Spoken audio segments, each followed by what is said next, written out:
Sitting on his favorite couch in the sitting room, deeply in thought, Simon stared at the big envelope that was lying on the table. The contents of the envelope scared him, but in life, sometimes we need to take that bold move that we are often afraid of. The envelope contained divorce papers that were directed to his wife, who in the 2 years they had been married, had become a real bother to Simon. He couldn't believe how someone he had loved so much had turned out to be the one that hurt him the most. As he stared at the brown envelope, Simon's mind was busy trying to come up with the best way he could hand the divorce papers to his wife. His wife, Laura, had not been home for 2 consecutive days, as she had gone for a get-together party with some of her friends. She couldn't be home until 4 p.m. that day. Taking a slow sip of the coffee he had made for himself, Simon's mind did a detailed flashback on how he had met his wife, Laura. 22-year-old Simon had just received a promotion to become the CEO of a big financial corporation. His years of hard work and dedication had finally paid off. His parents were happy, and everyone was proud of him. The employees at the financial corporation were so excited when Simon was appointed the CEO, because Simon was the nicest person on earth, humble to the ground, treated everyone with respect, his sense of humor was unmatched, he meant well for everyone, and he was ever soft-spoken. In a nutshell, Simon was the kind that couldn't hurt a fly, and everyone was dead sure that the woman he would marry would be the happiest and luckiest woman on earth. So one day, Simon went to have some coffee in his favorite restaurant. Immediately he sat, a lady, who was also in need of coffee, joined the table. She seemed to be mentally disturbed, and it didn't take long for Simon and his big heart to engage her in a conversation. The lady told him that her name was Laura, and that she was at the lowest point of her life. She had lost her job a few months ago, and she had been unable to secure one after several attempts. As Laura poured her heart out to Simon, Simon took pity on her, and he promised that he would help her secure a job. However, after exchanging contacts, the two began messaging each other daily, and before long, they were in love. Laura didn't get a job, but what better job was there than to be the wife of a CEO of a big corporation? She convinced herself. After months of dating, the two lovebirds made their intentions known to the world, and soon, a wedding date was set. The wedding was one to be envied. Everything was lined to perfection. The couple was showered with lots of expensive gifts, including a brand new Mercedes-Benz S600 from friends and family. As he took his vows on the altar, Simon couldn't believe how he had bagged the most beautiful woman on earth. According to him, Laura portrayed every potential of being a lovely wife, or so he thought. Life as a couple started on the right foot. The two seemed to be like a pair made in heaven.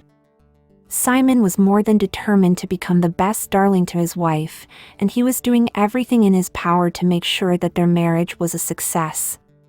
His job was well-paying, and so his salary alone was enough to cater for any need in the house, and still be left with more than enough money to spare. On the other hand, Laura didn't see the need to look for a job, as his husband was taking care of all her needs, and treating her like a queen. So during the day, when Simon left for work, some of Laura's married, but unemployed female friends would visit her, spend their time together, then leave just before Simon came home. In her heart, Laura thought her friends loved her, but in reality, they were just jealousy of her, but they couldn't show it. After months of being married, Laura had even started enjoying the role of a housewife, but that was short-lived. As we know, short is the human memory. Just like many other married individuals out there, Laura got to a point whereby, instead of appreciating all that her husband was doing for her, she sank in a big hole of entitlement. In short, she got so used to her husband's goodness that she couldn't appreciate him anymore. She started acting cold towards her husband, and this left Simon wondering what he had done to deserve such cold treatments. To make matters worse, Laura's female friends who used to visit her during the day would incite her to ask her rich husband to buy her top-of-the-brand designer shoes and clothes, so they could later come and tell her to give to them some of the clothes and shoes. And like a stupid woman, Laura would end up giving them the shoes and clothes for free. After all, she knew her husband would buy her some more if she asked him. At first, because he needed to please his wife, Simon used to fulfill all of Laura's demands. However, it came to a place whereby Laura became too much with her demands. When Simon tried to reason with her about her increased demands, Laura rudely replied to him that if he was tired of meeting her demands, he could as well divorce her. That reply took Simon by surprise, but being the nice guy he was, he didn't take offense. Instead, he tried to be even more accommodative to his wife's demands. In his heart, Simon couldn't bear the thought of breaking up with Laura, and so he decided he was going to do anything he could to make his wife happy. Laura, on the other hand, saw how the divorce comment had froze her husband, and so she decided to utilize it to the maximum. So each and every day, when Laura made a demand to Simon, and he hesitated to do it, Laura would issue him with divorce threats, and that would send Simon doing whatever he had been asked. In short, to win any argument, big or small, Laura would threaten his husband to divorce him. With time, these demands, together with Laura's cold attitudes towards him, started to take a toll on Simon's health. He started losing weight, and his productivity at work became terrible. His colleagues could tell something was amiss, but Simon couldn't bring himself to tell them that his marriage was on the verge of collapsing. On several occasions, Simon had contemplated taking his own life through suicide, but the thoughts of leaving his wife behind couldn't allow him. He loved her so much, despite what she was making him to go through. Without getting tired, Simon tried to spice up their marriage life, but Laura was frequently and fondly pushing the marriage destruction button. Her friends had become more like gods to her, while her husband became more of trash to her. And as is the nature of fake friends, Laura's friends didn't hesitate milking Simon dry, through Laura's stupid generosity. Finally, as the saying goes, even rubber bands lose their elasticity with time after being stretched too hard and for so long. It came to a point whereby Simon couldn't take it anymore. He had tried all he could to save his marriage, till he didn't know what to do anymore, but quit on life. He had cried, till he couldn't cry no more. He had come to the conclusion that no matter how much he loved his wife, he couldn't save her from her self-destructive path. After all, who am I to change someone who doesn't want to change? He asked himself. He made up his mind that the best way that he could finally get rid of his pain was by committing suicide. So, on the fateful day that he was to commit suicide, Simon decided to do some rounds in town just to avoid getting home early to his troublesome wife. His plan was to get home late when his wife was dead asleep, then he would hang himself from the balcony of the house. But right on time, as Simon was doing his final round so he could get into his car and head home, he bumped into Nancy, his high school girlfriend. The two had lost touch after high school, after Nancy relocated to Canada together with her parents. Not believing their eyes, the two tightly hugged each other for minutes, before they entered a restaurant to have some coffee. In there, the two laughed heartily as they reminisced about their high school days. Nancy narrated to Simon all that had happened since relocating to Canada. How she was still single, as she couldn't get over Simon's love, and why she had come back to the country. She was working for an NGO organization, miles away from Simon's company, as the finance manager. On the other hand, Simon told Nancy of his troublesome marriage, and how he had planned to end his life that day. That confession shook Nancy to the core, but better still, their reunion rekindled a romantic spark in Simon's heart.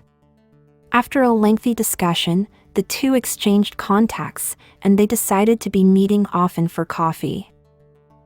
By the time he got home, Simon had gotten over his suicidal thoughts. In his heart, he couldn't shake away the urge of divorcing Laura and marrying Nancy. However, like the gentleman he was, he decided to give Laura one more chance, just to see if she could change. But Laura was the proverbial old dog that can't be taught new tricks. Week in, week out, she became even worse than before, especially after Simon started to decline her demands.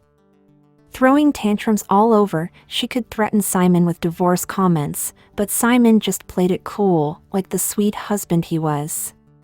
He even tried to soothe her, but Laura couldn't take any of it. She even started to spend the nights in her friend's house, and when Simon tried to talk it over with her calmly and lovely, she would dare him to divorce him. Unbeknownst to her, behind the scenes, Simon's and Nancy's bond was growing stronger each day. Simon didn't know how long he had slept on the couch when he was awoken by the doorbell. It was from Laura, who had just returned home from her 2-day party. She looked exhausted, and just from looking at her, one could clearly tell that she wasn't from that godly place. She was half drunk, her hair was undone, her blouse had lost some of its buttons, and her eyes had this look that spelled infidelity. Simon opened the door, but stood in the way such that Laura couldn't get in. Then in his soft-spoken voice, Simon asked Laura, "Honey, where are you from looking all this messed up?" Rolling her eyes, Laura replied, "I'm a grown-up, and I don't have to explain myself to you. Let me in, or you can go ahead and divorce the love of your life. But I doubt you have the guts to do it. Let me in." The wise men said that every dog has its own day, and this time round, Laura's divorce threats met a much-prepared husband. Smiling, Simon replied, "Sweetheart, you know I have always loved you from the depth of my heart. God being my witness, I have tried to be the best husband to you, and I have always tried my all to make this marriage work. But in return, you have taken advantage of my love for you, to exploit me, and cause me endless pain. Sweetheart, you demanded for the world, and when I gave it to you, you couldn't get satisfied, let alone show a little gratitude to me. For months, I have put up with your divorce threats, but today, I am gonna give you the exact dose of what you've been asking for." "You see that brown envelope on the table?" asked Simon as he pointed at the table. "Those are your divorce papers. Sign them happily, and I hope that they bring to you the joy you've been searching for. You got 10 minutes to vacate my house." That reply sounded like a bomb blast to Laura.